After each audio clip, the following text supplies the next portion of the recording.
and welcome to a special sewing episode of the Knit and Grace podcast.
And welcome back if you're a returning viewer.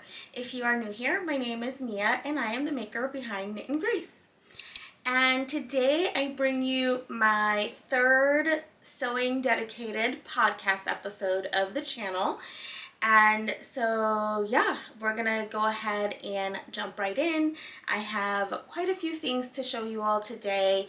I did get into quite a bit of sewing in the month of June once I felt like everything kind of had settled down at home and I got my studio all updated and sort of sorted out and organized. And so I have quite a bit of sewing to show you all today.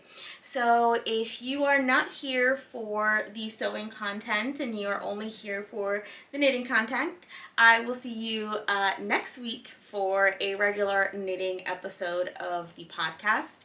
And I guess we can go ahead and jump right in.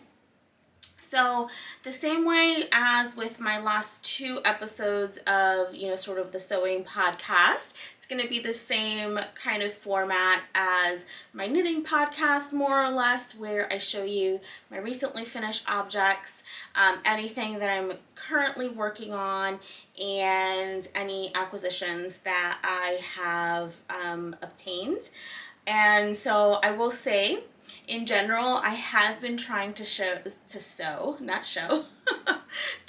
quite a bit from my stash. We are in a much smaller space, and I've had some of these fabrics in my stash for like a couple of years now, so I have been trying to sew down my stash, but I did purchase a few things during the Blackbird Fabrics best friend sale, so I'm really excited to show you all what I have purchased from the sale as well. But as usual with these podcasts, I will have timestamps so you can jump around, figure out what you want to sort of take a look at, and we'll go ahead and jump right in with the first make, which is also what I'm wearing today, which is the Zadie Jumpsuit by Paper Theory. And so yeah. I will get right into what I'm wearing again, and the theme of today's podcast episode is going to be Make It Again, because every one of these patterns I've either made in the past or I made multiples of. This go around, the one that I'm wearing is no exception. And so this is the Zadie Jumpsuit by Paper Theory, and I sewed this up in the Joanne Fabric Linen Rayon blend. It's an 85% rayon, 15% linen in, I think this color is called Flame or something like that, but it is like a very deep orangey red. And I absolutely love it, and I do have my notes, so let me take a quick look at that. In terms of the fabric itself, this is a 52-inch wide fabric, and I used 3.4 yards of fabric. I had hoped to use a little bit less fabric, but the way that the jumpsuit is designed is this front bias binding is exposed, so I can't use my normal continuous method of making bias tape. So, you know, I kind of did have to cut the bias tape on the diagonal in the pattern. But if you are familiar with paper theory, they're known to be very conscious of sort of fabric wastage and all that kind of stuff. So they do give you very accurate accounts of how much fabric you're going to need for the pattern. And so I will go ahead and I actually have my second one to show you all here. I'll show you this one, and before I get into my modifications. And so this one I made with the Joann 100% linen in this salmon color. I'm not sure if that's the color, what it's called, but it is a salmon color. It's a very peachy pink color. And this one is 100% linen, so it's a little bit of a heavier fabric than the rayon linen blend. And I made the rayon linen blend. Both of these fabrics had been in my stash for quite some time. I think the orange had been in my stash for almost 3 years, and then this one had been in my stash probably a year and a half or so. I think I bought this one like this the spring before last, when they had one of their like $10 a yard linen sale. And so I'd had this one in my stash for quite some time as well. So the reason I wanted to show you all this one is because I will show you a picture of me wearing this. And so it's going to be this one that I'm wearing. So I'll go ahead and put it to the side. But yeah, so again, the second Zadie is 100% linen from Joann in like that pink salmon color, and this one is the rayon linen blend. And so both of these fabrics are 52-inch wide, and I used 3.4 yards of both of the fabrics. And I think I had about 4 yards of this one, 5 yards of that one, so I still have quite a bit of fabric left that I'll be able to play with, and I do have some plans to share with you all at the end of the episode. But in terms of my Zadie, I cut out the size 18, and based on my body measurements, which I'll insert in the description box so that you have those available, based on my body measurements, they recommended that I cut the size 20, but I decided to size down one based on the finish measurements of the jumpsuit, especially because this is a very boxy fit. And so that's what I love about this jumpsuit, is that it is extremely boxy, and really what gives it that shaping is this the tie that goes around the waist, and that's what creates the shaping. Otherwise everything is just super large and oversized and flowy, and so that's why I wanted to go off of the finished measurements versus the recommended measurements, especially because my bust and my hips are actually quite even. I think my bust is 46, my hips are 47. So usually I find with my bust size, especially, I do tend to like a little less ease in the bust, and a little bit more ease in the hips, of course, but I think that based on my bust, usually like the size range hips are a lot larger, or not a lot larger, but a lot larger than mine. So it would have given me too much ease in the hips. But I think that I chose the right size. The other thing that I did with regard to sizing is for the top pieces, so for my shoulder seams, and then for the just for the shoulder seams, what I did was I cut to the size 16. So in essence, I have a top and bottoms that are the width of the size 18, but my top, I cut the shoulder seam at the 16. And again, that's just because I'm petite at the top, and they do have length and shorten line, but I usually start with that very basic, just slight modification to see how I like the fit of the tops before I go ahead and lengthen and shorten anymore. I think that that actually ended up being perfect. I don't really feel like, excuse me, I need to lengthen or I need to shorten the top any, because it really does cinch in right at my natural waist. So I think that just by cutting the size 16 lengthwise on my top piece, that did enough for the for the shortening of the top. And that also, you know, shortens kind of the arm size a little bit, which is nice because it, you know, it is boxy, so I didn't want it to be too big, and so I liked how that fit. And then the bottoms is where I modified quite a bit.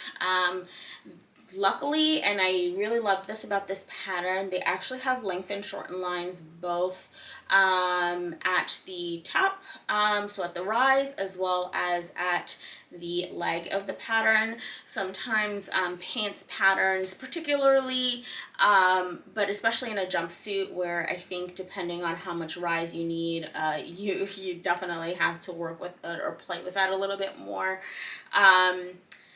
A lot of time pants patterns don't have that length and shorten line across the rise, and I really appreciated that the pattern does have that in built in, so it was very easy to just cut across that line and make my shortening. And so ultimately what I did with regard to shortening was I shortened the rise by 1.5 inches, and then I shortened the legs by further by 4 inches. So that was a total of 5.5 inches that I reduced from the pattern and from the bottom. And this pattern is drafted for a size or someone with a height of 5'7". So for reference, I am 4'11.5", and so I do usually have to do a lot of adjusting when it comes to the bottom half of my patterns. And so, yeah, I love this. Absolutely love the way that it fits, and you can kind of see it a little bit here, but again, I will have inserted that picture already for you all to see. And yeah, just absolutely love the way it fits. It's super comfortable, and I've worn my salmon one to the office 3 times now, and I've gotten lots of compliments on it. And this orange one I kind of just wear out and about, you know, in my day-to-day life. And so yeah, that is all I have to say about the Zadie Jumpsuit by Paper Theory. And so the next pattern that I finished is another repeat, and one that you will have all seen before, not because I featured it as a finished object here on a previous episode, but because I wore it in the last episode of the podcast. And it is the Cielo Dress by Closet Core. And so I did recently do laundry, so you'll notice all of my linen is quite wrinkled and rumpled. I usually don't do too much pressing of my linen items, but I do usually like to, once they come out of the wash, just give them a nice press, and then they will wrinkle and rumple as they will as I wear them several times. But yeah, so again, this is the Cielo Dress view. So this is a pattern that you can make a top or a dress by Closet Core. And it has the nice little pockets, and then it is, you know, kind of just a slip dress. So it's just straight up and down. It's a boxy fit. It has these really nice cuffed sleeves. And yeah, I always like to do the facing version for the option. So this, you have the option of doing a bias binding or a facing. I think that they say that the facing is kind of for more beginners rather than you know, sort of advanced knitters, but I actually like the facing, not even just for the ease of attaching the facing, but I just think it's a cleaner, nicer, more polished look, especially because I do wear this to the office, because it gives it that nice kind of, you know, thick seam there. And yeah. So in terms of this dress, we'll go ahead and put it to the side, and I do have a picture of me wearing my blue version that I will put here. So I think that's another theme of this episode, is I'm gonna show you the version that I didn't actually sew. But just looking at my notes, I used 3 yards of 48-inch fabric, and this is a linen cotton shirting from Joann that I got, again, probably like 3 years ago, so I don't even remember kind of the makeup. It is linen cotton, and it is a shirting. It is very breezy. Just from the feel of it, I would say it's more linen than cotton. It's very lightweight, it's very breezy, and it's not a fabric that they carry anymore, so that's why I'm not able to share the content with you all. But yeah, so I used 3 yards, 48-inch fabric. With regard to modifications, the only modification I did on this one, as well as my previous version, is I shortened the top piece. So didn't make any alterations to the bottom, but I just shortened the top by 1.5 inches, and then I cut a straight size 14 other than that. In terms of the actual recommended pattern, I want to say that they recommend that I actually cut more like a size 18 or 20. I do remember that I sized down quite a bit for this pattern, like 2 to 3 sizes. And again, I think that it's because of that sort of slip style. And as I mentioned, I do have pretty even measurement between my bust and my hip, and I actually have a pretty drastically small waist measurement. So if I'd gone with the size that was recommended for me, I would have way too much ease in the bust and waist, and you know, and probably a little bit more than I would like in the hips as well. As it stands with this size, I do have a little bit of ease in the hips, definitely enough that as I sit, it's very comfortable to sit in, but definitely probably more like of a pants ease than a dress ease. I would probably say I have like 2 to 3 inches of positive ease across my hips, and then I have plenty of ease in the bust and waist of the dress. But yeah, like I said, this is my second time making the pattern, and I believe that I had actually bought this fabric with this pattern in mind, because I did have pretty bang on the amount of fabric that I needed. So I just think that I had just never gotten around to sewing it, and yeah, I decided to whip out my pattern. It was like back in the day before I was sending my patterns to be printed large scale, so it was still like a taped up pattern, and I had to like iron it out and everything. But I'm really happy with the results, and now I have 2 Cielo dresses, and when I wear either of them to the office, I get a lot of compliments. I usually like to wear it with like my slide mules, and yeah, and just like, it's just the perfect sort of summery spring slip dress. And then I love that I can just throw on a sweater when I'm in the office if I get cold, and it's very office appropriate. And yeah, anything that you can just like throw on one piece and have a full outfit, I am a fan of. So dresses, jumpsuits, all that galore. And just looking at my notes, I think that is all that I have to share with you all for this Cielo dress by Closet Core. So the last pattern that I have to highlight in this episode, I have made 3 times. So I have the Zadie twice, I have the Cielo that I have made twice, and I made this one 3 times in the span of 3 days. So yeah, super excited about this pattern, and so I will show you two of the versions first because these are completely finished, and then the third version I'll show you in the whips portion because there is one piece that still needs to be finished for that version. But the dress that I am talking about is the Hinterland Dress by So Liberated.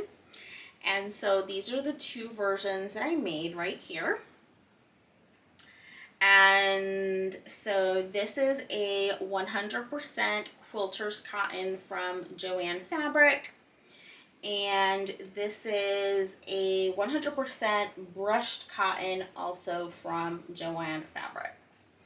And yeah, this is also a dress that unfortunately I don't have pictures of me wearing yet, although I have worn this blue one quite a few times already. And again, I've gotten compliments on it, and this is another one that my mom, whenever she sees me wearing my things that I sew, she's like always complimenting on how well they fit. So this was actually the first version that I made, and so I'm gonna actually put the brushed cotton down because it is quite heavy, and this is pretty much identical to this one with one exception, so I will note that. But I'll put that version down and I'll keep this version up. And so this is the sleeveless view. So the nice thing about this pattern is that you can make it sleeveless or sleeved, and you can make it with or without a button placket. And you have the option of making the button placket just on the bodice or a full button placket. And then it does have two length options, a short skirt and a midi length skirt. So have lots and lots of options. And what I like particularly about this one is because even though it is a sleeved pattern, because it has, you know, it does have that sleeveless view, it does give you the two versions of the top for the sleeve and the sleeveless. Because if you know, the shoulder and the armhole shaping is a little different when you're working with a sleeveless pattern versus a sleeve version of the same pattern. And so the three versions that I've made are the sleeveless version, and I will be making a sleeve version, which I will talk about soon. But again, this is just a 100% quilter's cotton that I picked up when Joann had, I think it was like their Memorial Day sale maybe. Like, this was $2 a yard. So I knew that I wanted to make this dress, and I wanted to make a wearable toile, and their quilter's cotton, the calico line of their quilter's cotton actually softens up really nicely. So I actually love making wearable toiles of certain items out of their quilter's cotton because it does soften up, and then I can wear it to death, you know, even though it is, you know, kind of a quilter's cotton and not an official apparel fabric. But this view again is the sleeveless view. This is the short skirt view.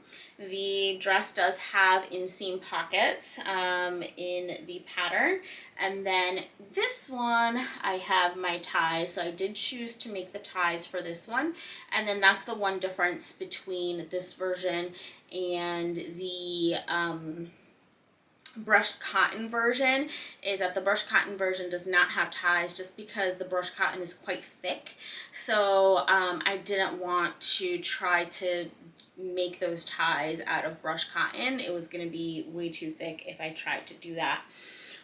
So I'm going to put this down so that my arms don't fall off. Oh, actually, I did want to show you one thing that I did on the brushed cotton version. Because again, the brushed cotton is quite thick, I actually use my continuous bias binding method of making bias tape, and I used the fabric from my Cielo top to make the bias tape for this one. So the bias tape for this one is in that linen, so that it's not a super thick, heavy seam around the neck and arm side. So both of these fabrics, or all of the fabrics that I use for the three versions, 45 inches wide. I used 2.5 yards of fabric. I made the size 20, so a straight size 20 with no modification. Well, no, I'm lying. I did make one modification, but I did make the size 20, and again, the recommended size for me is a size 22. So I just looked at the recommended size, looked at the ease, and then kind of adjusted down one based on the amount of ease that I wanted. The Sew Liberated patterns are cut with a C cup, so I just went ahead and just cut kind of, you know, the regular size without making any bust dart adjustments or anything like that to see how comfortable the fit would be, and it's very comfortable, even though I would fall into that D cup range. I do have about no, probably more now, more like a 5-inch difference between my upper bust and my full bust. But yeah, so I fall into like that D cup range usually whenever I'm cutting patterns. And so the only modification that I did other than size down one size is, again, I made that very slight shortening modification where I cut the shoulder and the neck and arm side to the size 18, but then everything is to the width of the size 20. And so again, that's just a very small modification that I make.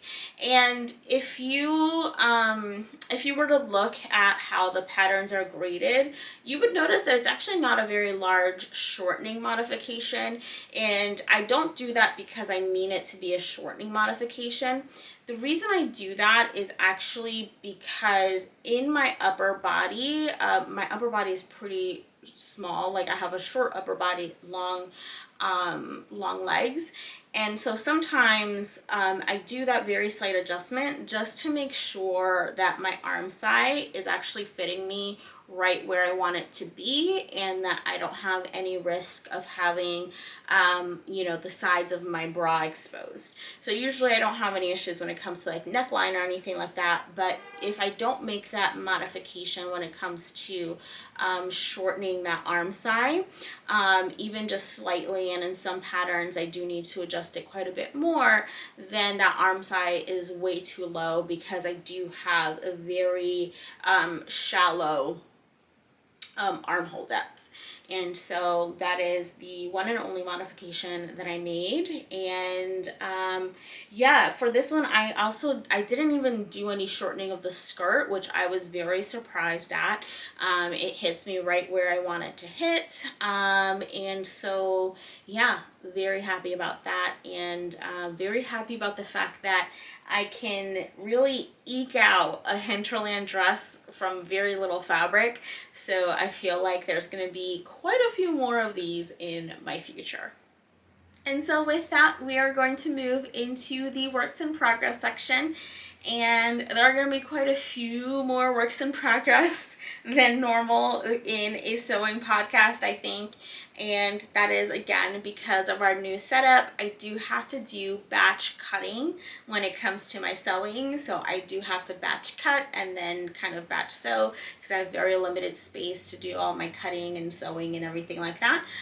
Versus in my former home, I had a dedicated office studio space that was, I mean, not enormously larger than the one that I have now, but I think also the layout was a little bit better where I could keep my sewing table up and open all of the time.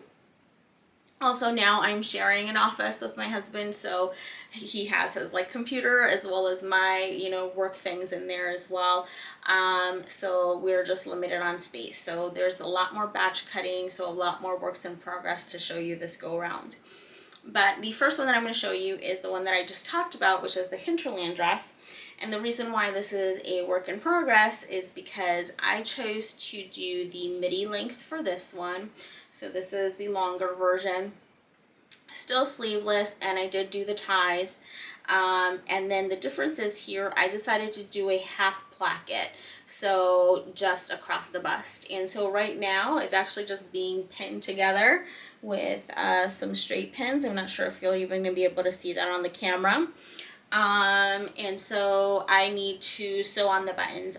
For this version, I'm not even going to make the buttonholes. I don't really, because the placketless version fits me so well to, you know, sort of slip on and off. I don't think that I need that extra room. I'm not going to be someone who eventually needs a breastfeed or anything like that. So I think I'm just going to sew down the buttons completely rather than go the route of making buttonholes. But I do have some buttons in stash, so I just have to get around to sewing those on. And I will have a nice version. And so for this one, the other reason I wanted to make the placket was, you know, to kind of see how it would fit with the placket. And then also I wanted to gauge the length of the midi length, which again is actually pretty nice on me, and I'm not going to have to make any adjustments, which is interesting because So Liberated patterns are drafted for someone who is 5'5", and I do usually need to shorten their patterns, so I'm not sure why I don't need to shorten this dress, but it fits me pretty well outside of the box. Same modifications this one as the other two, so I made the size 20 as opposed to the size 22, and then I graded the shoulders to the size 18. And yeah, this is my first work in progress. So I have a nice big stack of projects that I have cut out and have not sewn yet. And I think that this is like with anything, sometimes my sewing mojo tends to be a lot more in spurts than my knitting mojo, which tends to be pretty steady. So I did cut out quite a few things that I haven't gotten around to sewing yet, but I am planning on spending some time sewing this weekend after I film this, so I'm excited to get to some of these projects, and I will walk you through them. I don't have all of the details for all of these. I have them written down sort of in my like little scratchy notes. And then I kind of transfer everything to my making journal, where I'll be able to share the final numbers with you all. But I'll go ahead and show you what I have. So first up, I have cut a pocket skirt, which is a collaboration between Peppermint Patterns, or Peppermint Magazine, and Paper Theory Patterns. And so what I did with this one is I actually cut out from the two, I had quite a bit remaining from the two quilters cotton that I bought, because I bought 4 yards of each, and again they were on sale for $2 a yard. So I'm not completely, you know, devastated that I have so much left over. But I did go ahead and cut out a peppermint pocket skirt, and this will be my 3rd time making this skirt. And so I'm doing a little bit of a color block situation where the main fabric of the skirt is going to be this blue with these little kind of crosses, and then I'm going to make the pockets out of this almost plaid looking blue, which is the one for the second Hinterland. So I'm really excited to see how that turns out, and I think that that'll be perfect with you know, just kind of like my summery tanks that I have a lot of the Phoebe linen tank by the fabricstore.com, which is also another free pattern, and I think that that'll look really great with that pattern, the two patterns together. I have a lot of just basic plain colored ones that I will be able to do. The next pattern that I've cut out is the Georgia Tee by, I want to say, Elizabeth Suzanne. And I have cut it out, this is a little crazy, from this pink cat print fabric, and I couldn't tell you when I bought this, where I bought this, why I bought this, much fabric what I was thinking buying, because it is a linen cotton shirting, that I do know. It is a linen cotton shirting, so I obviously intended on making a top out of this, but I don't know what in the world, it must have been like during the pandemic, and I was just like, oh yeah, I'm gonna make a cat print shirt because that's cool. And I just had it in my stash for a very long time. I mean, obviously not that it's not cool because I'm still making this cat print shirt. But I've had it in my stash for quite some time. Definitely a pandemic purchase. And I finally decided to cut out the Georgia tee. So this will be my first time making the Georgia tee. So I'm really excited to see how well it fits and if I got the sizing right, especially because it doesn't use a lot of fabric. So I will be able, I think that'll be kind of like my t-shirt version of my Phoebe tank, where my Phoebe tank I just like love to eke out of the tiniest bits of fabric, and I think that this is going to be sort of the sleeved version of that, where I just make it over and over again so that I can wear it. And actually, if I do like the fit of this, and this will be my wearable tall, but once I figure out the fit, as I mentioned, I have quite a bit of that salmon linen left over, and I think that that would be a perfect pattern for that one, so that I can wear it to the office as well. And I do wear my Phoebe tank to the office quite a bit, but I did recently get some very large body art on my arm, and I do work in a business casual environment, so I don't necessarily love to flaunt my massive body art. So I think that having like the Georgia will be good because it covers enough of my arm so that it's not kind of like in someone's face. And that's kind of the same thing with the Zadie. As you can see, I have worn the Zadie to the office, and I don't wear any type of sweaters or anything like that, but I think that it covers enough of my arm where it's not like in your face, versus the Phoebe tank, which is obviously a sleeveless top. And I have now taken to wearing sweaters with it, because I did in the past not wear sweaters with it because it does fully cover my shoulders, which is the only kind of requisite that we have for sleeveless tops. Though I still wear it a lot on my work from home days because my camera is on my right side, and so you can't actually see my left arm. So I'm still getting a lot of use out of that. But I think I do need kind of that new pattern that will be my go-to now that I would like to feel more comfortable, I should say, covering my arm when I'm in the office. And so the next project that I have cut out is the Joanne linen rayon blend, so the same one that I'm wearing. This is in the color, I'm going to say it's like mustard is what they call this color. It's just like this nice, beautiful mustardy turmeric yellow. And I have cut out the LOD dress by, is it by Closet Core? I'm pretty sure it is by Closet Core.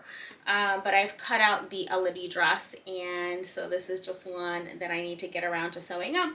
And again, this is going to be a wearable toile, so that's kind of why I use this fabric. And then ultimately I am on the search for what I'm going to use for sort of a nicer version, I guess, of the dress.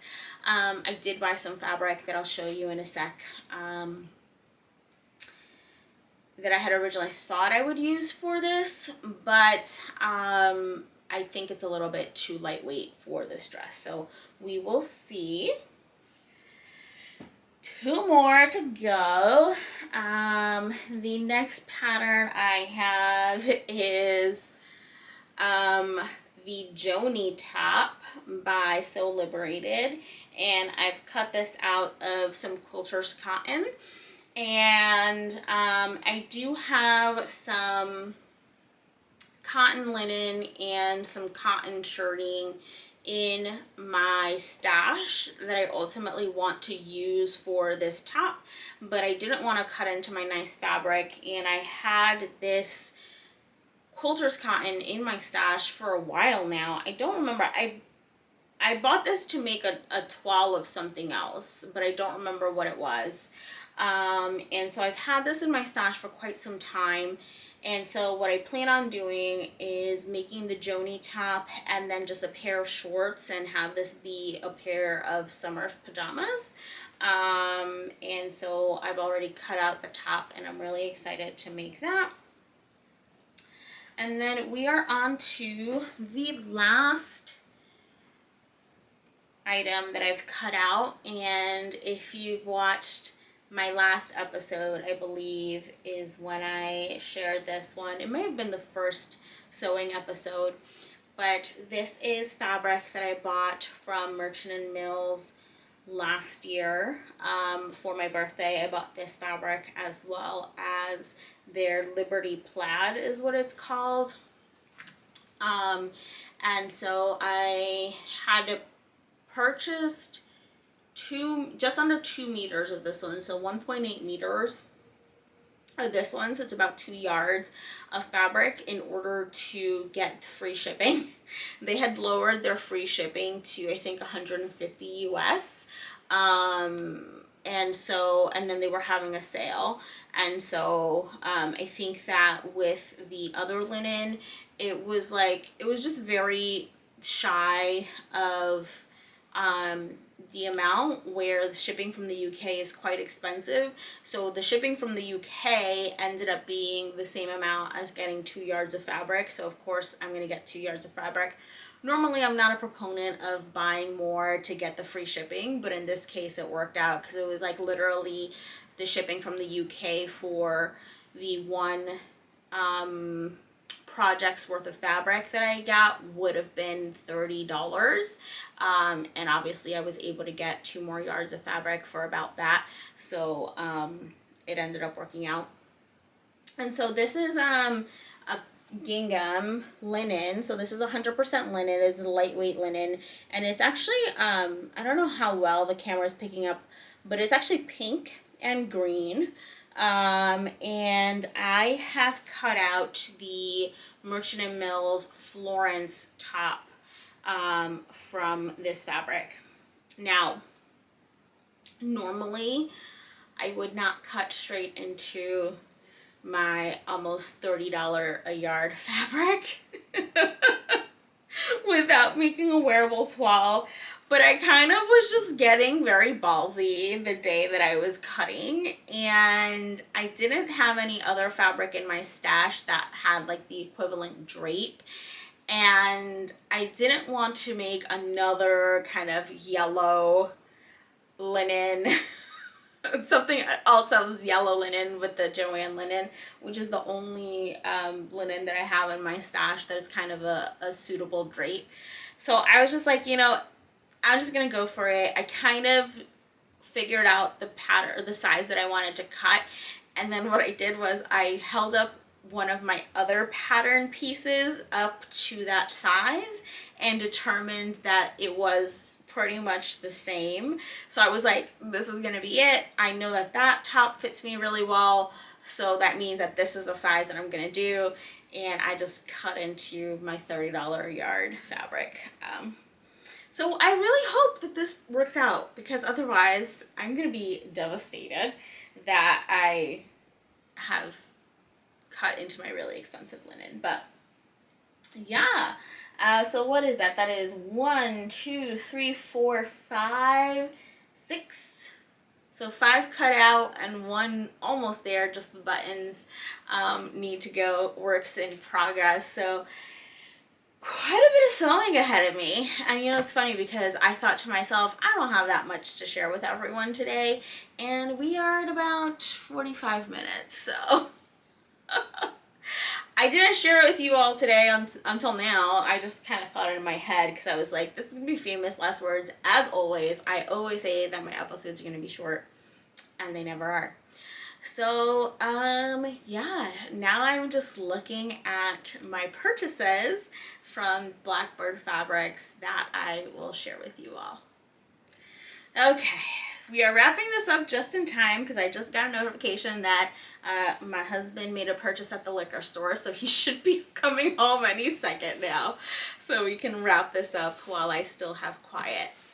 This is what I purchased from the best friend sale, and I do have 2 more things that I purchased after the sale from Blackbirds to show you. Yeah, it's a nice little stack of fabric, I think. And I'll actually go ahead and get the other fabric as well. Why not? Okay. This is all the fabric that I have purchased from Blackbird. And this is probably all the fabric I will be purchasing for the rest of the year. Famous last words, I'm sure. But this is quite a bit of fabric. And this is going to keep me busy for quite some time. Especially because you all might have realized I really don't sew in the winter. So this will keep me busy for quite some time. So I'm going to go ahead and put this down, and I will share with you all first what I got from the best friend sale and then what I got after. How are we going to do this? Okay, so I will share these first. And these have been, the ones that I got from the best friend sale have been pre-washed, so I need to look for my tags. This is what I love about Blackbird fabrics, is that they send you these tags. And this is actually my first time ordering from them.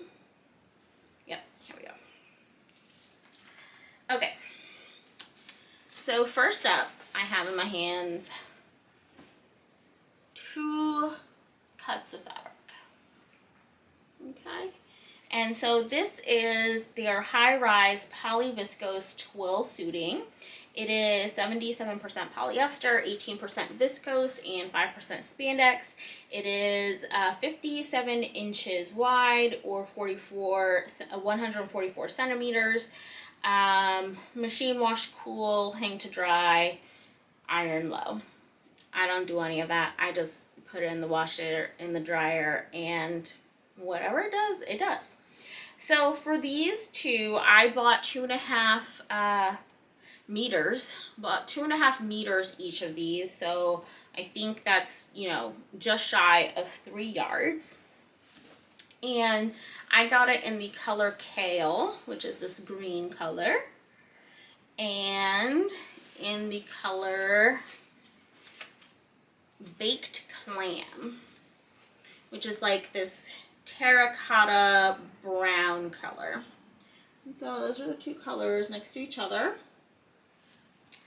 And they're very heavy, so I'm going to put them down because it is suiting. And the reason I got those is I'm going to make the So Liberated Chanterelle expansion pack pants. So I actually have purchased the So Liberated pants fitting course when it was released. I think it was like when they released it, it was like they had an introductory 30% off sale, and because I already had the pattern, I think I got like an extra $17 off. So the course ended up being, with taxes, like just under $100. And I really do want to start sewing more fitted pants. So for the most part, all of the pants that I have are gathered kind of elasticated pants, and so it's great for casual wear, but I did want to sort of start learning how to sew more fitted pants, especially as I want to start sewing some pants that I could potentially wear to the office as well. And so that is actually why I purchased this fabric. So I will be making the Chanterelle View B. So that's the barrel leg, which is the chanterelles that I've already made. So I'll actually insert a picture of me wearing them here. And I plan on doing the the flat front zip expansion that comes with the class. So I believe it's still an elasticated back, which is perfectly fine. I actually have quite a few of my work trousers that do have an elasticated back, but it does have that flat front, kind of, you know, more tailored looking pant front. I don't know why I'm running out of breath. It's probably because I'm filming this standing up. Hopefully I'm not moving around too much for you all. But yeah, that is why I bought those two. They were like really crazy cheap. I think it was like something like $30 for each one, like each. So if I could get a really nice pair of slacks for 30 bucks, I think that's really great. So I'm really excited about that. The next thing that I purchased, and I don't think I have, do I have the tag for this one? Is it in here? Is it in here? No, I didn't fold the tag in. And so these are all pre-washed, the ones that I had bought from the best friend sale. But this is, I think this is their everyday linen in the artichoke gingham. Or it's called Artichoke Hearts is the color. And so it's just like this beautiful green color. And I believe this one's also 57 inches wide. And I believe I also got 2.5 meters of this one. And let me just pull up the order.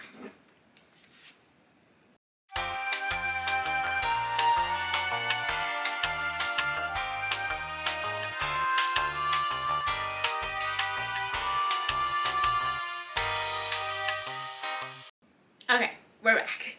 So this is the soft washed linen, gingham linen, in, again, the color Artichoke Heart. And this one is 100% linen, and it is 55.5 inches wide. And I got 2.5 meters of this one. And so for this one, I am planning on making a short sleeve Hinterland dress with a full placket. And I don't have the buttons readily close to me, but I have these beautiful buttons that I've had in my stash for some time, that have like, they're wooden buttons with like a really nice red sort of wax edging around them that I think will look really beautiful with this green gingham linen. And so this was supposed to be my birthday dress this year, and I just didn't get around to it. I think my mojo died, and then things got crazy with work, and I just didn't get around to doing it. So this will be sewn up in the next couple of weeks, definitely, before we head to Flock, because I would like to take this with me when we go to Flock. And then the last fabric that I got was this Bloom Black Print Organic Blue Batiste, Organic Cotton Batiste. I can't speak, I can't read. And so this is in the color Firecracker Bubblegum. So it's really, really beautiful. And so this is 100% cotton. It is 43 inches wide. It is hand wash, hang dry. However, I did just throw it in my washing machine, so I'm sure it shrunk up quite a bit. And I bought 3.5 meters of this, and I had originally bought it to make sort of kind of like my nice LED dress, like once I finished the wearable 12 version. However, I think that the cotton batiste is just much lighter of a fabric than I thought it was going to be. It was my first time ordering it. And then also, I don't think I realized when I was ordering it that it's only 43 inches wide. And I think for some of the pattern pieces, it might be a little bit iffy for my size for a 43-inch wide fabric. If I'm going to get kind of the right fit. And so I'm actually planning on I'm going to pivot, and I think I'm going to make the pattern that Seamwork actually just came out with, and I really liked it, and it's really pretty, and I don't recall the name of it, so I'll put it here for you all to see. And the reason why I think I'm going to make that pattern is because one of the samples that they actually did sew up of the pattern was in this fabric in a different color. So I think that that's going to be my new plan for this fabric. Okay, my battery died right as I was getting to my last 2 bits of fabric. So this order just actually came in from Blackbird, and so these are the last 2 pieces, and so this is quite a bit of fabric. So again, it's probably going to be the last bit of fabric that I buy this year. But I'll kind of say why I placed a second order, and especially when there wasn't a sale, was because I had originally wanted to purchase this fabric as part of the best friend sale, and I had it in my cart, but by the time I got to my cart, it had sold out. And then a few weeks later, of course, it comes back in stock, and then at full price, and I was like, oh, do I want to pay that much money? Because linen is so expensive. And so I had it in my cart again, and I had kept it in my cart, and then I just kept thinking about it, and then ultimately I was like, no, I'm not going to buy it. We're about to go to Flock. I have plenty of fabric. I'm not going to buy it. And then Blackbird sent me a 20% coupon, and I was like, oh, of course now I have to buy it. So I bought the fabric, and then I bought another bit of fabric as well. So that's kind of why these 2 pieces came into my life, and they were actually just delivered yesterday, so they have not been pre-washed or anything like that. And so I will show you the first one, which was the reason for the order. Let me see where the tag is. It is a linen cotton, that I know. Yep, here we go. So this is called the Houndstooth Linen Cotton Blend, and the color is Latte and Black. And so it's just this really small micro houndstooth that from a distance actually looks brown, because that's like the main color, and then the black. And so this is 57% linen, 43% cotton. It is 54 inches wide, machine wash cool, tumble dry low. And I got 2.5 meters of this one. And so this was the fabric that I had originally fallen in love with to make the chanterelle pants. So now I'm going to have 3 pairs of chanterelle pants to sew up this fall, but I'm really excited about that. I think that it's going to be a really great addition to my fall wardrobe, especially my work wardrobe, and I'm already like coming up with all these outfits with my knitting involved, and I actually think that I'm going to prioritize making this pair because I'm kind of already thinking about what I want my Rhinebeck outfit to be. And hint hint, I have my book club cardigan back there, and I'm thinking that that might make a nice pairing. So a little hint of what my Rhinebeck outfit will be for this year. And the last bit of fabric that I got was this beautiful chambray. And so this is a 4-ounce denim shirting, so it's a chambray, and it's in the color Light Wash. So it's 100% cotton. This is 56 inches wide, and it is machine wash cool, tumble dry low, and I purchased 3 meters of this one.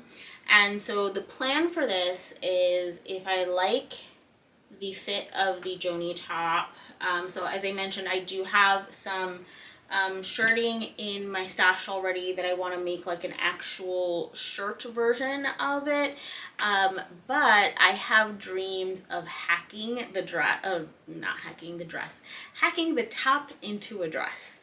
So I didn't know how much I would need-ish, you know, whenever you're hacking something, or kind of just winging it.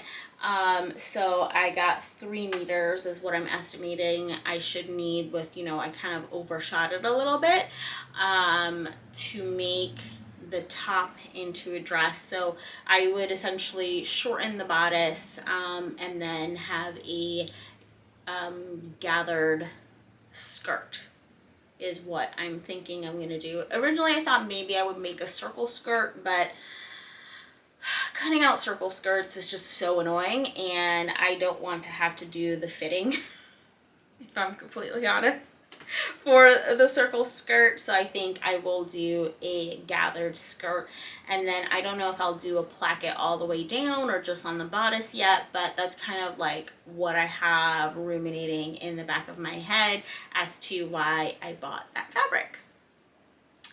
And so that is all I have for you all today. If you have stuck it out this long, I hope that you enjoyed my 3rd installment of the sewing podcast here at KnitandGrace. Yeah, if you are a sewist, let me know what you're working on, any fun things that you're working up. I have a group chat with Mega and Casey going where we just constantly egg each other on with our sewing and our knitting. It's getting quite insane, the amount of sewing influence and knitfluence that's going on.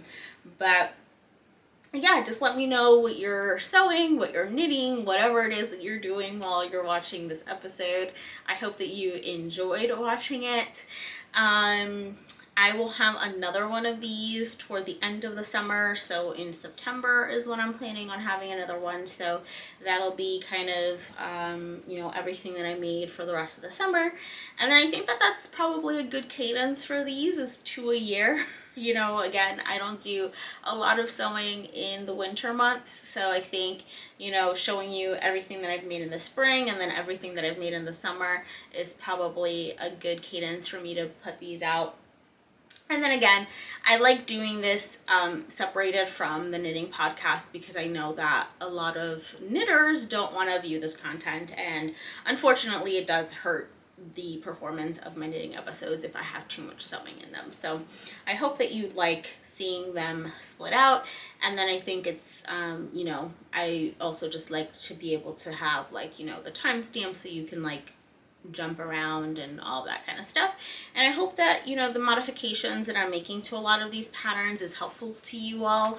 I still consider myself an advanced beginner sewist, so I'm definitely still a beginner. I'm still learning. I'm still kind of winging it half the time. And I think that I have made some really nice things, so I hope that that's encouraging to you all. If you would like to start sewing. And yeah, I mean, I started my apparel sewing journey, so sewing my own clothes during the pandemic. So even though I've known how to sew my whole life and I've sewn project bags and things like that, I haven't sewn clothes until the pandemic.